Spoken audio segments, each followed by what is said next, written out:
नमस्कार। आज हम श्रीमद् भागवतम के अथाह ज्ञान सागर में गोता लगाने वाले हैं और भक्ति योग के उस सार को समझने की कोशिश करेंगे जिसने सदियों से अनगिनत लोगों को रास्ता दिखाया है। तो चलिए इस सफर की शुरुआत करते हैं। ये एक ऐसा सवाल है जो कभी ना कभी हम सबके मन में आता है। आखिर हमारे जीवन का असली मकसद क्या है? ऐसा कौन सा काम है जिसे करने से हमें वो खुशी मिल सकती है जो सच्ची हो, जो हमेशा टिकी रहे? यही वो गहरा सवाल है जिसका जवाब आज हम ढूंढने निकले हैं। और कमाल की बात यह है कि इस इतने बड़े सवाल का जवाब श्रीमद् भागवतम के सिर्फ 2 खास श्लोकों में छिपा हुआ है। ये श्लोक हमें एक ऐसा रास्ता दिखाते हैं जो हमारी पूरी जिंदगी को एक नया मतलब दे सकता है। तो चलिए देखते हैं कि इन श्लोकों में ऐसा क्या खास है। तो सबसे पहले बात करते हैं पहले श्लोक की। ये श्लोक परम धर्म को परिभाषित करता है, मतलब कि हम सभी का सबसे ऊंचा, सबसे जरूरी कर्तव्य आखिर है क्या। तो ये श्लोक है श्रीमद् भागवतम के स्कंध 1 अध्याय 2 से श्लोक संख्या 6। ध्यान से सुनिएगा। स वै पुंसाम परो धर्मो यतो भक्तेरधोक्षजे अहेतुक्या प्रतिहता यया आत्मा सुप्रसिद्धति। 6। तो इसका मतलब क्या हुआ? सीधा सा मतलब यह है कि हम सभी इंसानों के लिए सबसे बड़ा धर्म, सबसे बड़ा कर्तव्य उस भगवान की प्रेम से भरी भक्ति करना है जो अधोक्षज हैं, यानी जो हमारी इन भौतिक इंद्रियों की पहुंच से परे हैं। ये सिर्फ कोई काम नहीं बल्कि हमारे होने का सबसे ऊंचा मकसद है। अब बात आती है असली गहराई की। इस श्लोक में कुछ ऐसे शब्द इस्तेमाल हुए हैं जिन्हें समझना बहुत जरूरी है। इन्हीं से हमें सच्ची भक्ति का असली मतलब समझ में आएगा। देखिए, जब हम धर्म शब्द सुनते हैं तो अक्सर हमारे दिमाग में कर्तव्य या मजहब आता है, पर यहां इसका मतलब और भी गहरा है। धर्म का मतलब है वो चीज जो हमारे असली स्वरूप को बनाए रखती है, जो हमारा स्वभाव है। और आत्मा का असली स्वरूप है भगवान से प्रेम करना। तो भक्ति ही हमारा असली धर्म है। तो ये भक्ति आखिर होनी कैसी चाहिए? श्लोक में 2 बड़ी कमाल की शर्तें बताई गई हैं। पहली है अहेतु की, मतलब भक्ति के बदले में कुछ मांगना नहीं है, न पैसा, न शोहरत, यहां तक कि मोक्ष भी नहीं। ये तो बस शुद्ध प्रेम है। और दूसरी शर्त है अप्रतिहता, मतलब ये रुकनी नहीं चाहिए। जीवन में चाहे जो भी हो, ये भक्ति की धारा एक नदी की तरह लगातार बहती रहनी चाहिए। हमारे शास्त्रों में जीवन जीने के 2 रास्ते बताए गए हैं। एक है प्रवृत्ति मार्ग, जो इंद्रिय भोग का रास्ता है। यह हमें दुनियावी चीजों में उलझाता है और आखिर में दुखी देता है। और दूसरा है निवृत्ति मार्ग, जो त्याग और भक्ति का रास्ता है, जो हमें असली, कभी ना खत्म होने वाली खुशी की तरफ ले जाता है। और यही है पहले श्लोक का सबसे बड़ा वादा।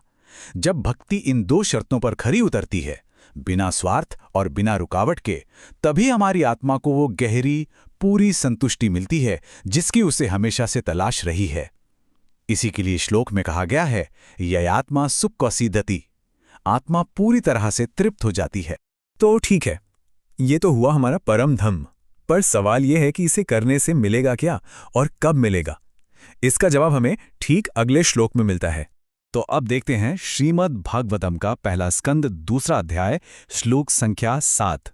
वासुदेवे भगवती भक्ति योगः प्रयोजितः जने अत्याशु वैराग्यम ज्ञानम च यदा हैतुकम।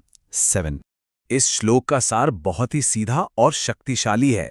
ये कहता है कि जैसे ही कोई भगवान वासुदेव यानी श्री कृष्ण की भक्ति में लगता है, उसे फौरन 2 चीजें अपने आप मिल जाती हैं, सच्चा ज्ञान और दुनिया से वैराग्य।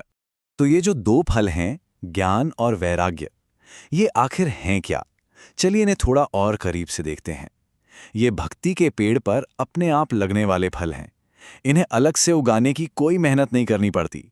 श्लोक में एक शब्द है आशु। इसका मतलब है तुरंत, इमीडिएटली। ये बहुत जरूरी है। मतलब ज्ञान और वैराग्य के लिए सालों इंतजार नहीं करना पड़ता। ये भक्ति का एक तरह से नेचुरल साइड इफेक्ट है जो फौरन ही दिखना शुरू हो जाता है। जैसे ही भक्ति शुरू होती है, ये दोनों अपने आप ही आ जाते हैं। अब वैराग्य सुनकर कई लोग सोचते हैं कि सब कुछ छोड़ छाड़ कर बैठ जाना है, पर ऐसा बिल्कुल नहीं है। वैराग्य का असली मतलब है छोटी अस्थायी चीजों से मन हटाकर किसी ऊंची, बेहतर और स्थायी चीज में मन लगाना। तो ये एक तरह का अपग्रेड है, सब कुछ छोड़ना नहीं। और जानते हैं इस रास्ते की सबसे खूबसूरत बात क्या है? ये सबके लिए खुला है। इसके लिए कोई क्वालिफिकेशन नहीं चाहिए। कोई भी हो, कहीं से भी हो, ये रास्ता हर किसी के लिए है। हर कोई इस पर चल सकता है और इसकी मंजिल तक पहुंच सकता है। तो इन दो शक्तिशाली श्लोकों से हमने क्या सीखा? चलिए सारी बातों को एक साथ समेटते हैं। आखिर इस पूरी चर्चा के मुख्य बिंदु क्या है? तो जो बातें हमें याद रखनी है वो ये हैं। पहली, हमारा सबसे बड़ा धर्म है भगवान की बिना किसी शर्त और बिना किसी रुकावट के प्रेममयी भक्ति। दूसरी, इसका नतीजा फौरन ज्ञान और वैराग्य मिलता है। तीसरी बात, आत्मा की जो असली गहरी संतुष्टि है वो सिर्फ इसी रास्ते से मिलती है। और आखिर में भक्ति योग सभी आध्यात्मिक रास्तों में सबसे ऊंचा और सबसे सीधा रास्ता है। ये सब सुनना और समझना बहुत अच्छा लगता है, पर असली सवाल तो ये उठता है कि इस ज्ञान को सिर्फ दिमाग में न रखकर अपनी रोज की जिंदगी का हिस्सा कैसे बनाया जाए। इसे सिर्फ एक थ्योरी ना रहने देकर इसका अनुभव कैसे किया जाए।